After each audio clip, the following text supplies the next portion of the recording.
Hey Silkridge Tribe, how is everybody doing today? Today's lesson is going to be advanced. We are into the 30-somethings for videos, and so if you have not seen the previous videos, this is going to sound nonsensical to you. The steps won't make any sense. It's missing information because when I say something like toccata and fugue, you should already know about music, how to play the piano, who wrote that music, what style it is, blah, blah, blah, okay? So it's the same thing with energy medicine. I have taught lots of things on grounding, running energy, removing energy cords. There's lots of stuff before this. This is advanced, and so if you do not know what I'm talking about, you can't guess, don't play with this. You need to go back and review all the previous lessons. Click on the icon for my channel and go back and start viewing the beginner level videos, from grounding yourself to running energy to understanding what the aura is to removing cords. There's a lot of steps before this. Okay, for those of you who have been following along, alchemy is a process of changing one type of energy into another. But on an energy level, that's what we're working with. We're changing over energy. So if somebody sends negative energy to you, what do you do with it? If somebody sticks cords on you, what do you do with them? If somebody sends the kind of energy that just feels like it hangs on your shoulders like a blob, what do you do with it? I mean, I've talked about energy healings, but talking about alchemy, and we've done some of the steps of alchemy, talking specifically about what alchemy is what this lesson will be about, because I'm throwing words around and assuming that you know what they are, and I'm not going to do that. I'm going to go back and define the terms and give you what these steps are. So alchemy has 4 steps, and I'm going to look at the cards that I've written that will also go up on the screen overhead so that you will see them. Alchemy, step 1, receive. So something's being thrown at you. It could be an energy cord, it could be a blob, it could be something that you feel in a room. But the minute you have perception of it, the minute it's affecting you or affecting the room, you're a receiver of that information. So identify the target object. Is it low vibration or is it negative? Because as a sensitive or a medium or an energy healer, somebody who's attuned to frequencies, you know what love and joy feel like, you know what gratitude feels like, you know what higher vibration, higher chakra things feel like.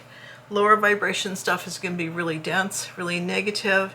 It's filled with anger, blame, retaliatory kind of energy. People who have been in a room like that will leave a room like that. And if that same person is walking through the room all the time, then the room is just, it's got that kind of air. You know how cigarette smoke will just linger in a room and you can just see it floating in the air like that. So that's when you're a receiver. You're walking through that and you're feeling it. You could keep going, of course, but if it's your workplace or a place that you frequent, you may not want to keep going through it. If you live in, for example, projects, this might be something that can benefit you and all the other tenants in a building like that. So that will be the first step. Step 2, release and detach. So now you're aware that it's there. You've got a client sitting in a chair. You have already run the energy, touching their aura. You're looking at their chakras. You're detaching cords. You're like, aha, what is this? And you see this and you detach the cords. Or you can feel this heavy blob of stuff. Remember the stuff that you're detaching and you're putting in the basket? So you're putting that in the basket while you're containing the field. So in a situation where you see something, like it's a building or it's a room or it's the person, right? Maybe there's energy, the cord is actually sending the energy over there, so detaching that cord is a good place to start. But you're going to grab the cord, grab the energy blobs, whatever it is, you're going to contain it. You're going to put it in a containment field, and that could include an energy vortex. That's step 2, release and detach. Okay, step 3, transmute the energy. So you've identified it, you've detached it, and now you're going to transmute it. If it's cords on a person, and this one I put some photos in it from previous lessons, you're changing or altering the frequency. If somebody has negative words for you, you dissipate that energy by not getting on their level.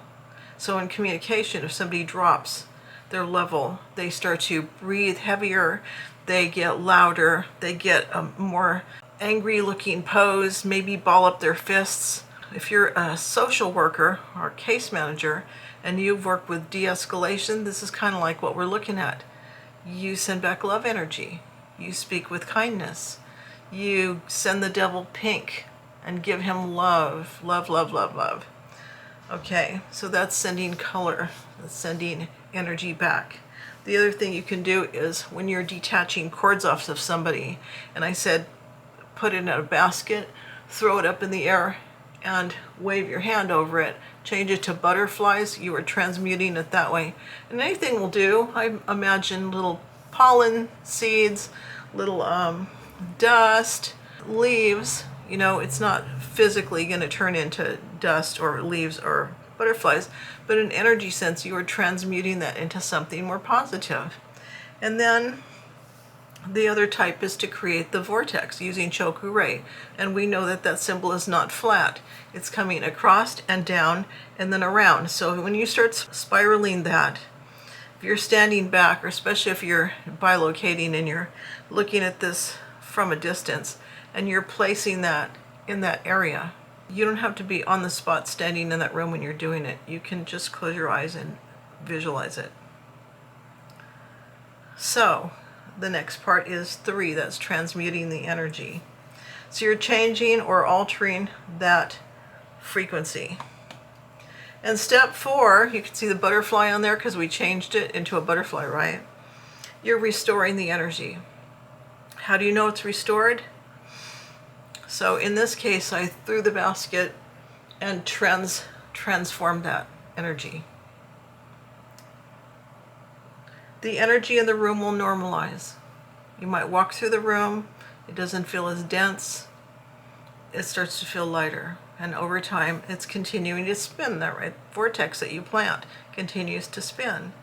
If you put it in someone's chair, like a chair vortex or a doorway vortex, very often those people become absent-minded because they're all stirring up whatever their hatred is. They walk through the vortex and they're suddenly can't remember what they're angry about.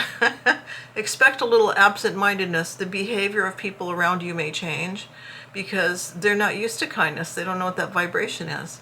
But here you are putting in this beautiful vortex of energy and streaming white light through them. And it's like shining a flashlight in a dark closet, no place to hide. Darkness cannot withstand light. When the devil sees Jesus, he bows to him and backs away because we all know who's in charge and darkness never wins. Okay, dark spots will neutralize. That's the same for working in someone's aura. So if I'm shooting this white light into a person, right? This cosmic, universal, love light energy, shooting this into a person, it does dissipate the dark spots in the aura. You have just stopped disease, right? Because you have prevented or reversed dis-ease. Of course, the person has to stop whatever they're doing that's creating that.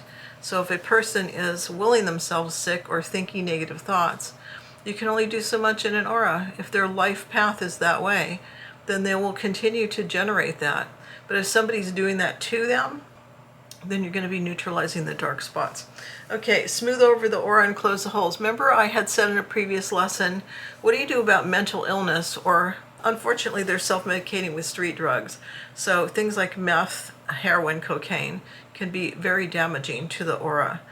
Damages the chakras, damages the aura, damages the physical body, but it shows up in the aura, right? Because any damage here is showing up out there. You can see it.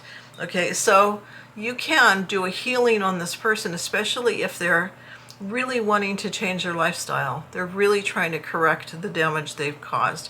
They're really trying to see the light. Isn't that a nice quote? They're really trying to live in more full alignment with their body and with their life path, which can be a positive, upbeat path at that point, because they had a lesson that they've had to overcome some sort of a barrier, like maybe learning to interact with people they wouldn't have interacted with. Maybe they were the light that came into a dark room and helped 3 other people get into rehab also.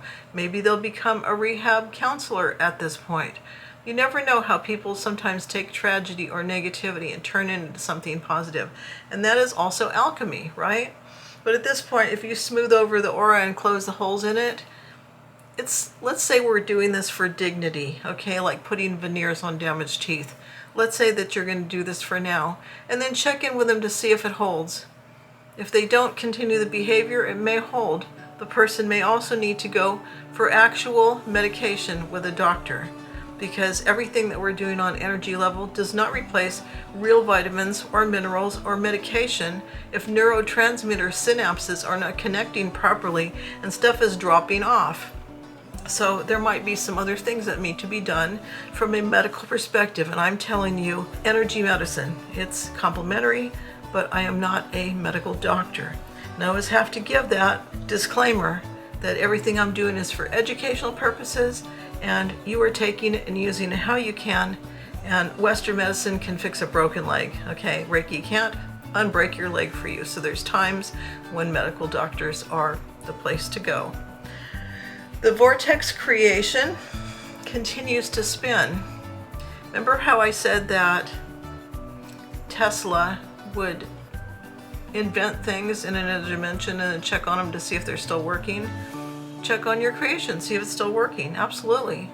You know, you should be able to see or feel that vortex is still there. And it should be, because you put it there, right?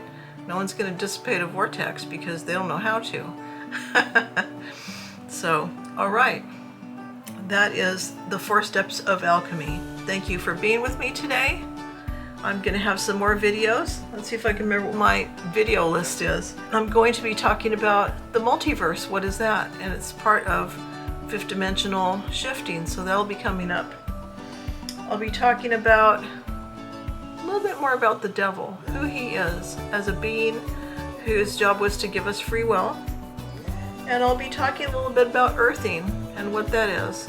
So again, there's some vocabulary used in previous videos that I want to clarify a little bit better, and we'll continue working together.